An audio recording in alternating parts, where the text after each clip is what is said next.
Bonsoir. Nous allons continuer notre série de présentations sur la chaîne YouTube Soft Seeking Academy et qui traite de plusieurs problèmes de leadership mais aussi de transformation, des problèmes d'intégrité, d'éthique, de leadership, de management. C'est des problèmes qui, d'après notre perception, des choses sont extrêmement liées.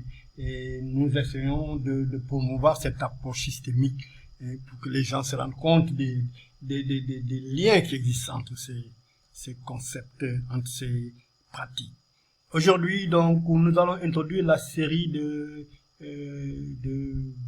vingtaine de vidéos inspirées par les 21 lois du leadership de John Maxwell. Évidemment, nous avons tenu à ne pas nous arrêter là et à en réfléchir par d'autres auteurs, d'autres recherches très intéressantes comme les recherches de Jim Collins sur la résilience. Et donc tout ça, c'est utile à la transformation. Donc voilà John Maxwell Team.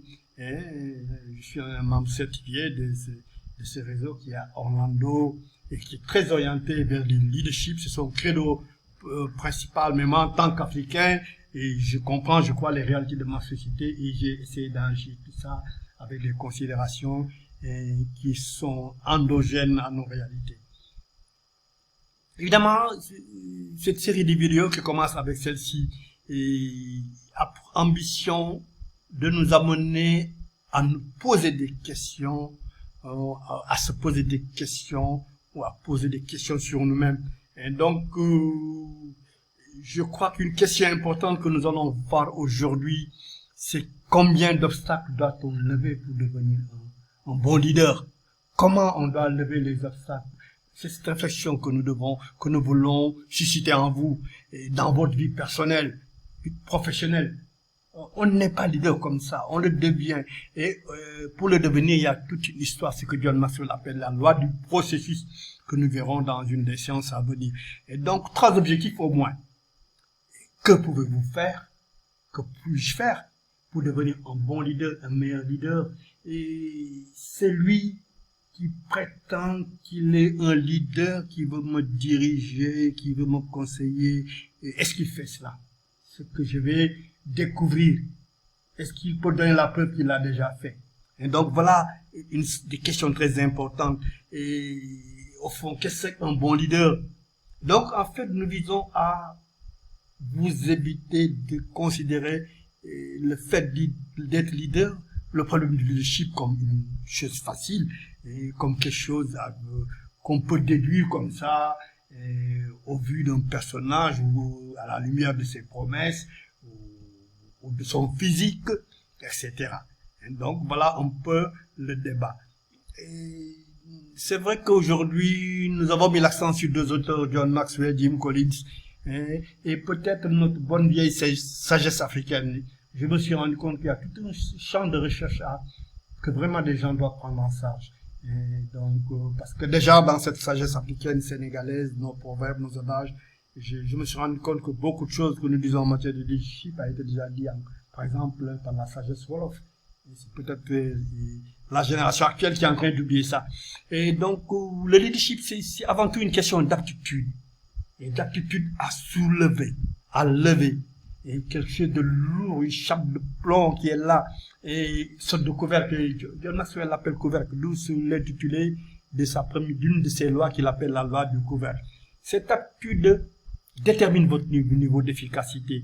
Et si vous êtes capable de lever ce lourd couvercle qui pèse sur vous, ce bouchon qui est là au-dessus de votre tête, et vous êtes en train de devenir un grand leader.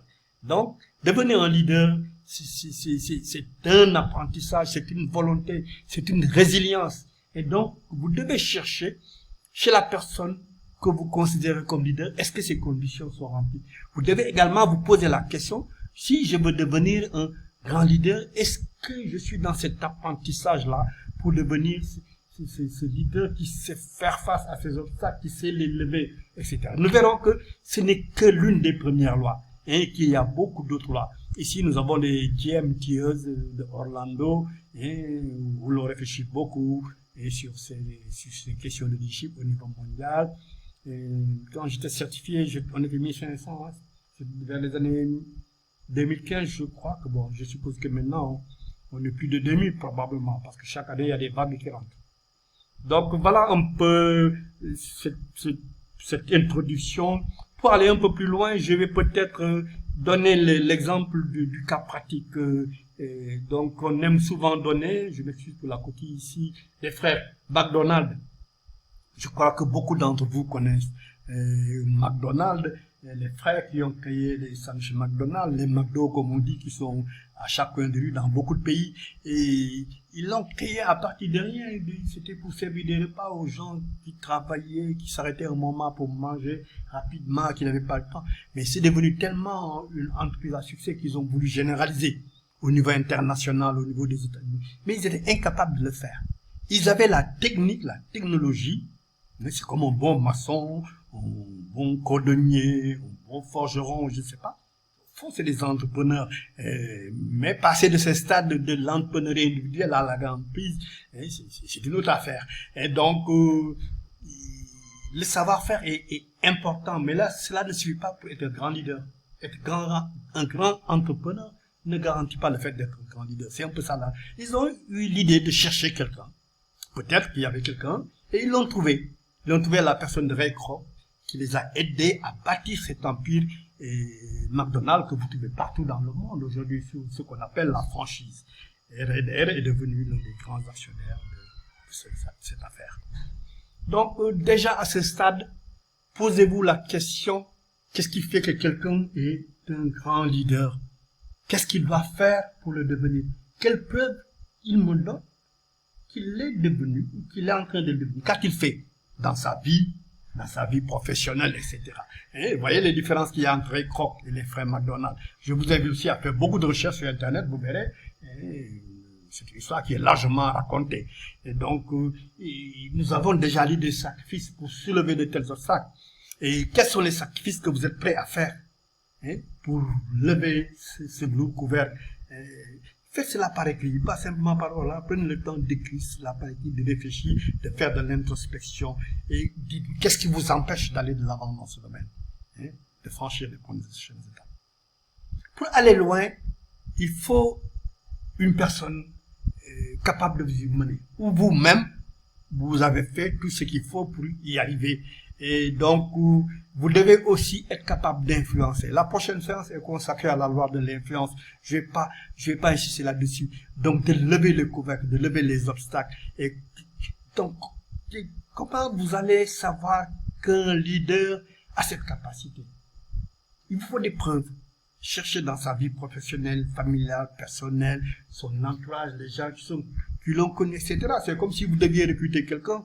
Et de plus en plus, le recrutement, on va au fond des choses. On ne se contente pas de regarder les CV, et quand c'est des postes très importants, et on essaie d'en savoir plus.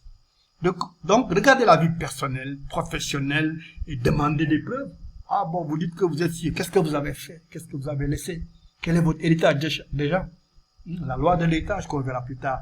Et qu'est-ce qui prouve que je suis efficace, ou celui qui dit qu'il est un grand leader a été efficace?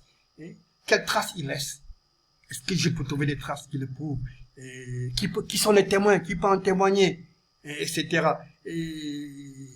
Donc voilà, donc c'est un peu la loi du processus. On ne devient pas leader comme ça, de façon spontanée, des fois aussi ou bien parce qu'on est éloquent. Bon, ça aide l'éloquence. Ça aide des gens comme Martin Luther King et consorts, mais je pense que derrière l'éloquence, il y avait aussi le personnage, il y avait sa vision, il y avait etc. Donc, ajoutons d'autres pistes. On dit qu'il doit, vous devez avoir des preuves, au plan professionnel, au plan personnel, les preuves qu'il laisse, les traces qu'il laisse, son héritage, son legs, etc. Et Jim Collins, qui a beaucoup réfléchi sur les organisations résilientes, les grands leaders, etc., également, comme Maxwell, a mis en évidence une qualité importante, l'humilité. D'ailleurs, chez Maxwell aussi, on trouve cette loi de l'humilité qu'on verra pendant les prochaines vidéos. Et donc, cette humilité, et Collins l'a mesurée à travers la modestie du leader, qui sait convaincre les gens sans pour autant être vantard, et ça pour autant requérir l'adulation. C'est des gens qui fuient l'adulation publique, qui savent agir de façon pacifique, convaincre les gens sans répression, par exemple, et avec calme et détermination, et toujours fidèle à certains principes. Dans la vidéo passée, donc l'avant-dernière, nous avons donné le cas de Lee Kuan Yew, donc à Singapour. Je pense qu'il faut regarder attentivement cette vidéo, ça peut être un exemple. Nous reviendrons d'ailleurs sur ces personnages comme Lee Kuan Yew, comme Mahathir, etc., qui sont des cas très intéressants. Et ils ne comptent pas simplement sur leur charisme, et ils comptent donc sur leur exemplarité. Et l'autre critère qu'on a trouvé aussi, c'est des gens qui savent canaliser les ambitions. Dans les grandes organisations en général, il y a des luttes de succession, d'ambition, etc. Un grand leader prouve qu'il sait gérer ça, qu'il sait les contenir. Et il sait les contenir d'autant plus qu'il sait se préparer à partir et créer des successeurs. Est-ce que nous verrons cette loi-là de l'addition, les grands leaders créent d'autres leaders capables de les remplacer. C'est des gens aussi qui ne passent pas leur temps à blâmer les autres, de n'avoir pas fait ceci ou cela, de n'avoir pas réussi, ou à se blâmer eux-mêmes de leurs propres échecs, d'avoir mauvaise conscience, d'avoir échoué, etc. Et donc voilà, quelque part ils ont l'optimisme de la réussite. Donc, pour analyser les leaders, essayez de voir là où ils sont passés. Essayez de voir, est-ce qu'ils ont laissé là-bas des résultats remarquables. Même dans leur quartier, là où ils travaillent, là où ils ont travaillé, et dans des organisations nationales, internationales, des ONG. Je ne sais pas, vous essayez de voir, est-ce qu'ils ont laissé des résultats remarquables quelque part. Faites l'enquête. Chercher des témoins, etc. Et essayer de voir est-ce qu'ils ont été capables de mobiliser, de catalyser des gens, de les amener d'un point A à un point B, à laisser un héritage que d'autres vont gérer. Est-ce qu'ils ont pu faire ça? Est-ce qu'ils font actuellement preuve d'une inébranlable détermination? Est-ce qu'ils en ont déjà fait à faire tout ce qui leur est possible pour produire des résultats meilleurs? Faites l'enquête, essayez de savoir, est-ce que ce sont des gens qui sont capables de définir des critères, qui ont déjà défini des critères, qui leur permettent de construire une œuvre durable. Excellent. Voilà un ensemble de questions. On n'est pas spontanément comme ça, un grand leader, un grand constructeur, je ne sais pas quel est le terme. Non, il faut chercher ces preuves-là, et c'est ces choses-là dont nous parlons pour introduire ces leçons. Nous verrons tous ces critères, nous allons les reprendre et les expliquer d'une autre façon à travers les 20 autres lois que nous allons voir dans les prochaines vidéos. Au-delà de ces 21 lois qui constituent un peu cette série de vidéos et des autres lois aussi que nous pouvons dégager de champs comme Jim Collins et d'autres chercheurs, académiciens, consultants qui ont réfléchi sur ça.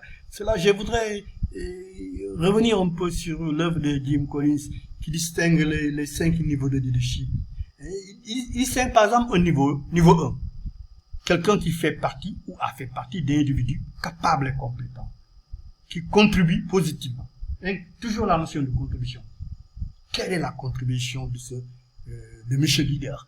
Quelle est sa contribution en cours ou qu'il a laissé? Quelle valeur a-t-il apporté? Par quel talent, par quel savoir, par quel comportement? Et donc, il nous dit, oui, il y a des leaders, mais il y a des leaders qui sont de niveau 1. Bon, c'est vrai que ces leaders de niveau 1 sont des gens compétents, ils ont contribué positivement, ils ont créé de la valeur par leur talent, leur savoir, leur habileté, leur comportement, etc. Mais cela, si c'est simplement cela, ils sont de niveau 1. Et il va plus loin, il hiérarchise quelque part. Il y a les leaders du niveau 2. Ces gens-là vont un peu plus loin que les leaders du niveau 1.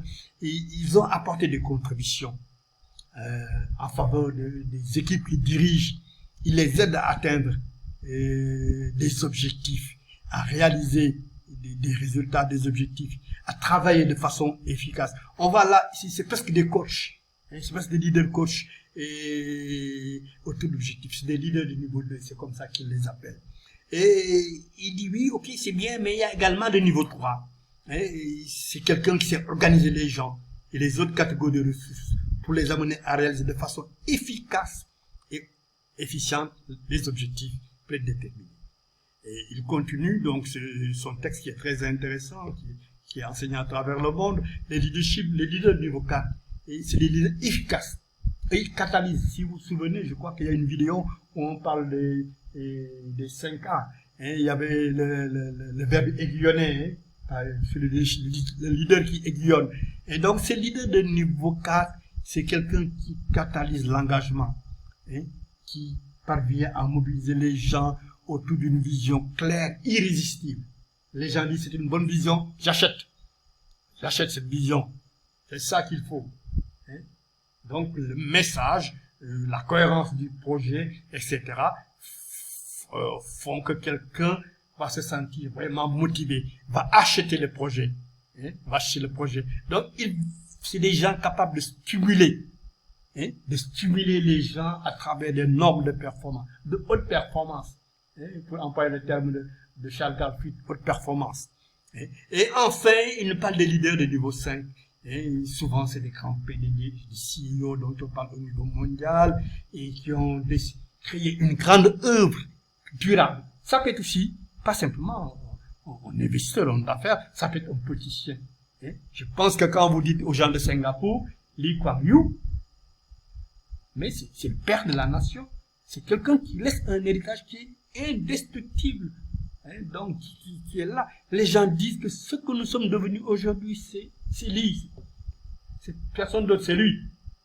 C'est vrai qu'il n'a pas pu le faire tout seul, mais il a tellement bien fait que les gens disent non, c'est lui. Hein, donc, vous voyez, une grande œuvre durable à travers le temps. Et donc, c'est des gens souvent intègres, honnêtes, rigoureux sur les principes. Et ils ont une humilité personnelle, ils pratiquent la méritocratie, ils savent bien s'entourer, ils ont horreur de la médiocrité. Et donc voilà, l'exemple même c'est Lee Kuan Yew et peut-être Mahathir dont on parlera dans nos différentes vidéos.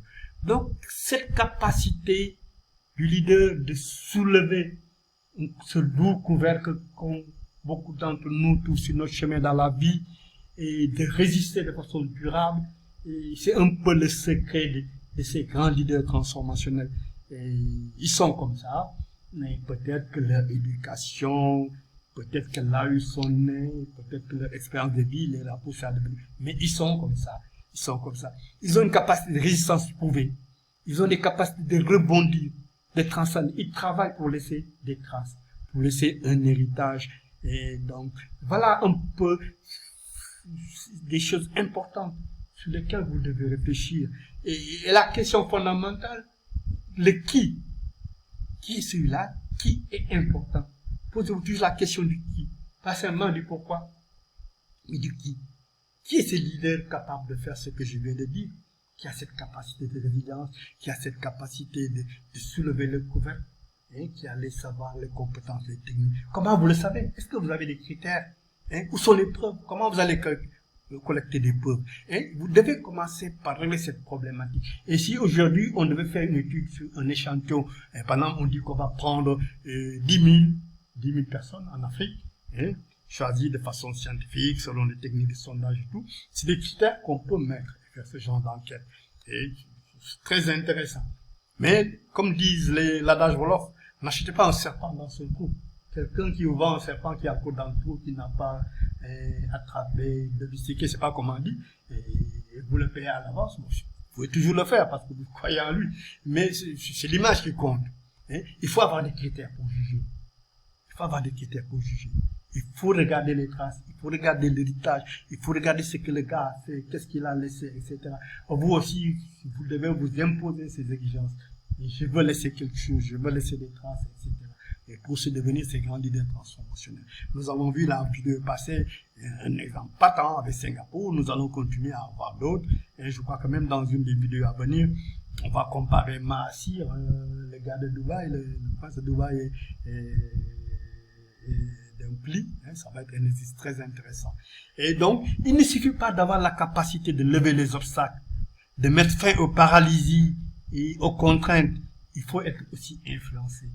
Nous en avons parlé vaguement. C'est le thème de notre prochaine vidéo sur le leadership, la loi de l'influence.